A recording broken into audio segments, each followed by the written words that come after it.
السلام علیکم ورحمۃ اللہ وبرکاتہ۔ ان الحمد للہ وکفا والصلاة والسلام علی من لا نبی بعدہ وعلی آلہ واصحابہ الذین اوفوا عہدہ۔ اعوذ باللہ من الشیطان الرجیم، بسم اللہ الرحمن الرحیم۔ قد افلح المؤمنون الذین هم فی صلاتهم خاشعون۔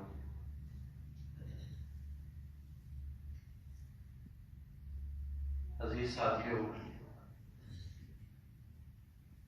جیسا کہ آپ کے سامنے سعد بھائی نے اناؤنس کیا کہ آج کی ہماری نشست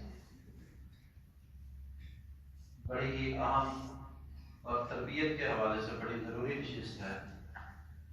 عموماً ہوتا یہ ہے کہ ہمارے جلسے، ہماری کانفرنس وہ بیانات کی حد تک رہ جاتی ہے،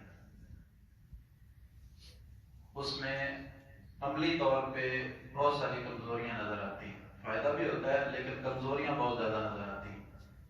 تو اس طرح کی نشستیں یہ بہت ہی مفید ثابت ہوتی ہیں کہ جس میں دعاؤں کا اور پھر نماز کے حوالے سے، جنازے کے حوالے سے ہم پریکٹیکل کر کے دکھائیں اور ایک دوسرے کی اصلاح فرمائیں۔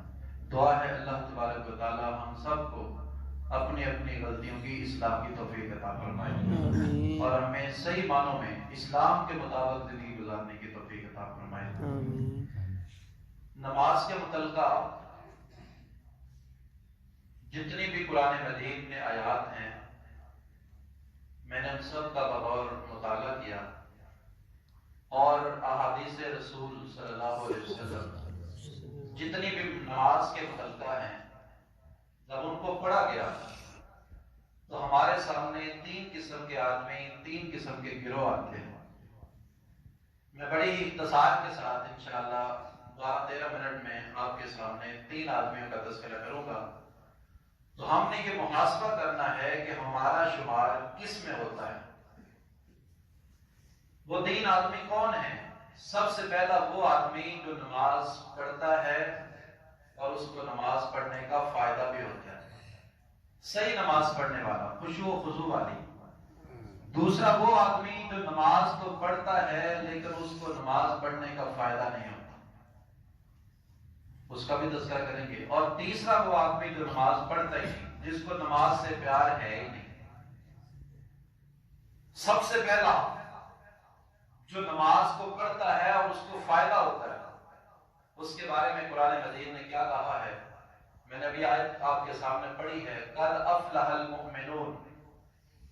اللہ فرماتے ہیں کہ مومن کامیاب ہو گئے۔ اللہ کون سے مومن؟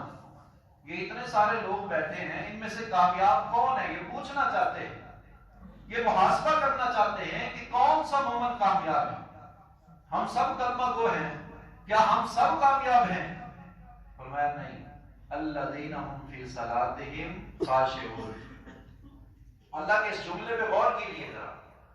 اللہ نے فرمایا سب سے پہلی جو صفت مومنوں کی بیان کی ہے، الذین هم فی صلاتہم خاشعون۔ یہ نہیں کہا کہ نمازی کامیاب ہو گئے، بلکہ فرمایا کہ وہ نمازی جو نمازوں میں خشوع و خضوع اختیار کرتے ہیں۔ صرف نمازی بھی کہا جا سکتا ہے، لیکن فرمایا وہ نمازی جو نمازوں میں خشوع و خضوع اختیار کرتے ہیں وہ کامیاب ہو گئے۔ اب خشوع و خضوع کا کیا معنی ہے؟ ہم تو نماز میں کھڑے ہوتے ہیں، ہمارا دھیان کبھی کدھر کبھی کدھر۔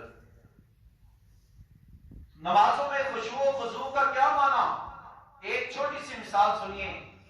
نبی محترم جناب محمد رسول اللہ صلی اللہ علیہ وسلم کے پیارے صحابی سیدنا عمر فاروق رضی اللہ تعالی عنہ، کون عمر جو اتنے دلیر، اتنے جرأت مند، اتنے بہادر کہ جن کے سامنے کوئی کھڑا نہیں ہوتا تھا، جن کے بارے میں میرے پیغمبر نے فرمایا تھا کہ جس رستے سے عمر گزرتا ہے شیطان بھی وہ رستہ چھوڑ دیا کرتا ہے۔ اتنے بہادر، لیکن نماز میں کیفیت کیا ہوتی تھی؟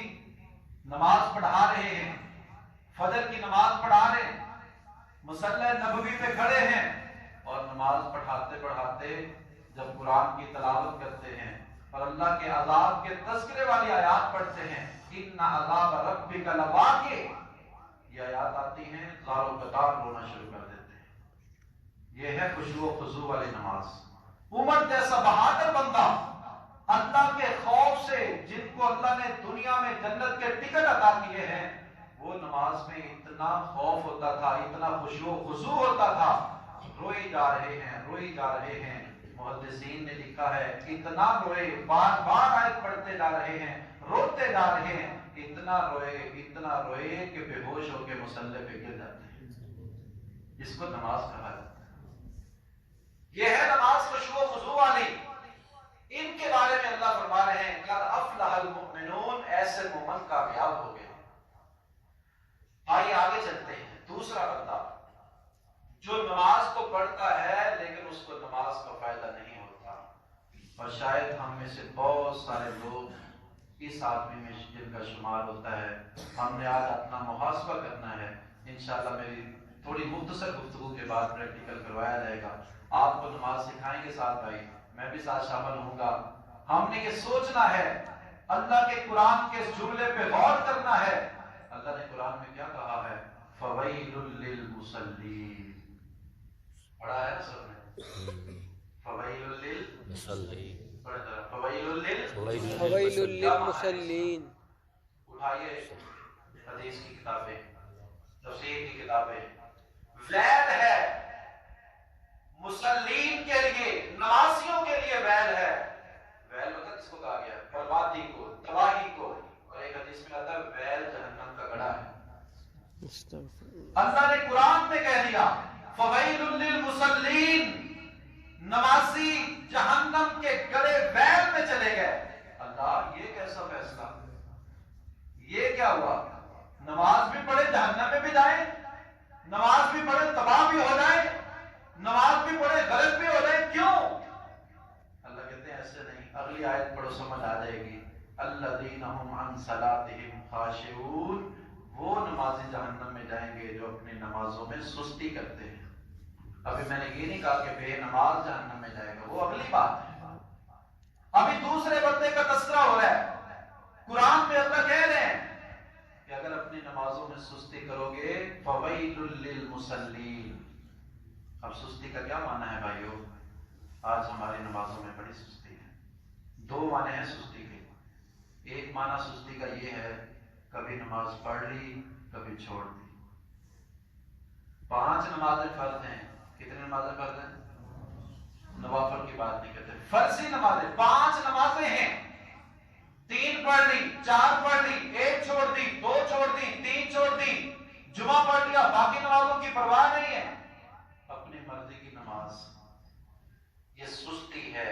ایسے نمازی جو اپنی مرضی کی نماز پڑھتے ہیں، کبھی چھوڑ دیتے ہیں کبھی پڑھ لیتے ہیں، وہ وَيْلٌ لِّلْمُصَلِّينَ میں آتے ہیں۔ اور اس میں ہم میں سے بہت سارے ایسے لوگ شامل ہیں جو اپنی مرضی کی نماز پڑھتے ہیں۔ ہم نے اپنی مرضی کی نماز نہیں پڑھنی، نماز فرض ہے، 5 نمازیں فرض ہیں، اور مردوں کے لیے تو مسجد میں باجماعت فرض ہے۔ دوسرا سستی کا معنی کیا ہے؟ نماز کے لیے آ گئے، 5 پڑھتے ہیں، ٹائم نکالتے ہیں، وضو کرتے ہیں، مصلی پہ آ کے صفے میں بناتے ہیں، لیکن جب نماز پڑھتے ہیں تو نماز صحیح طریقے سے سنت کے مطابق ادا ہی نہیں کرتے، سپیڈ لگی ہوتی ہے،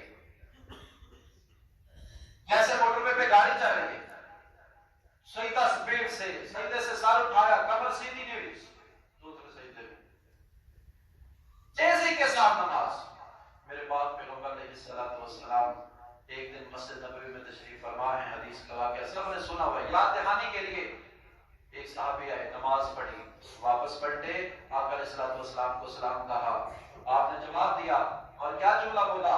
جملے پہ غور کیجیے ذرا، فرمایا ارجع فصلی فإنک لم تصلی، ارجع فصلی فإنک لم تصلی، میرے صحابی واپس پلٹ جا، واپس لوٹ جا، جا کے دوبارہ نماز پڑھ، تو نے نماز نہیں پڑھی۔ کیا جملہ بولا؟ تو نے نماز نہیں پڑھی، بولو یار، تم نے نماز نہیں پڑھی، حالانکہ وہ نماز پڑھ کے آیا تھا۔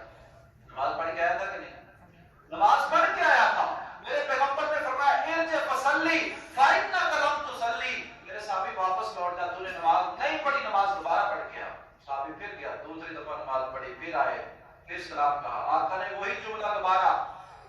فصلی فإنک لم تصلی، میرے صحابی واپس لوٹ جا کے دوبارہ نماز پڑھ، تو نے نماز نہیں پڑھی۔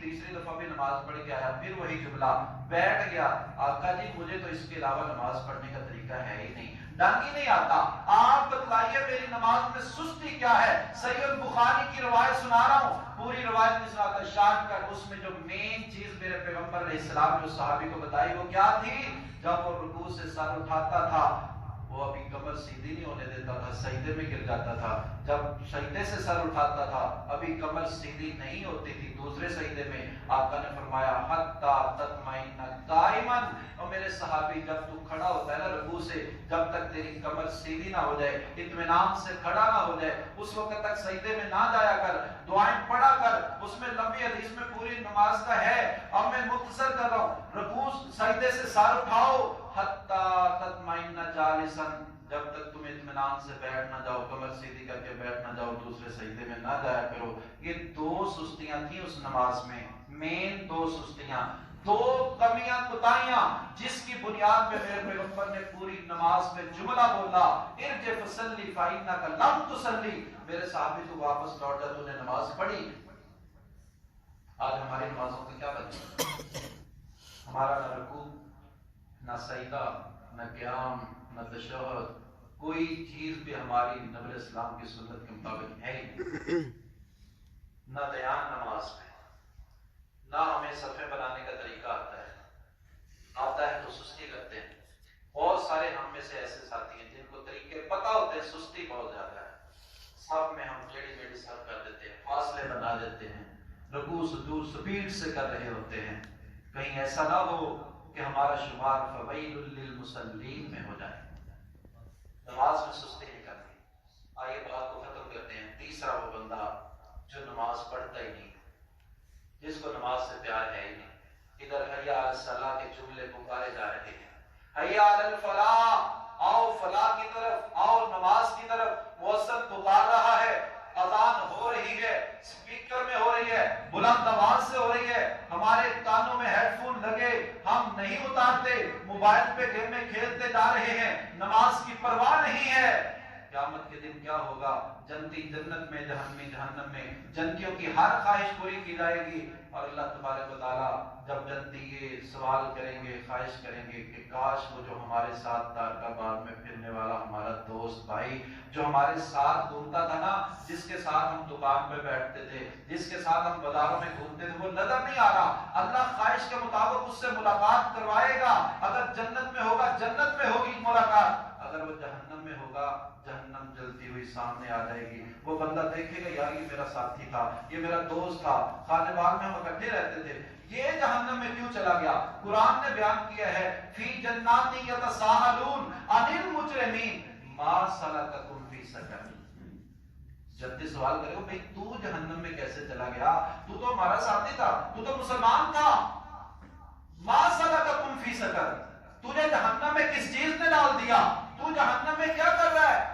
تو سب سے پہلا جواب جو جہنمی دے گا نا، سب سے پہلا جواب جہنم میں جانے کی جو وجہ بتائے گا وہ کیا ہے؟ قرآن نے کیا بیان کی ہے؟ قالوا لم نک من المصلین، قالوا بڑے ذرا، قالوا لم نک من المصلین، نماز نہیں پڑھتے، پہلی بات ہی نماز کی کریں گے، ہم نماز نہیں پڑھتے تھے، تم تو جاتے تھے مرکز میں، تارکاباد میں جا کے محفل سنتے تھے، نماز پڑھتے تھے، ہم بس دکانوں پہ بیٹھ کے آپ کی دوستی کو نبھاتے رہے ہیں، ہم بے نماز تھے جس کی وجہ سے آج جہنم میں چلے گئے ہیں، ہم نماز نہ پڑھنے کی وجہ سے جہنم میں جا رہے ہیں۔ میرے بھائیو، بے نماز بھی جہنمی، نمازوں میں سستی کرنے والے بھی جہنمی۔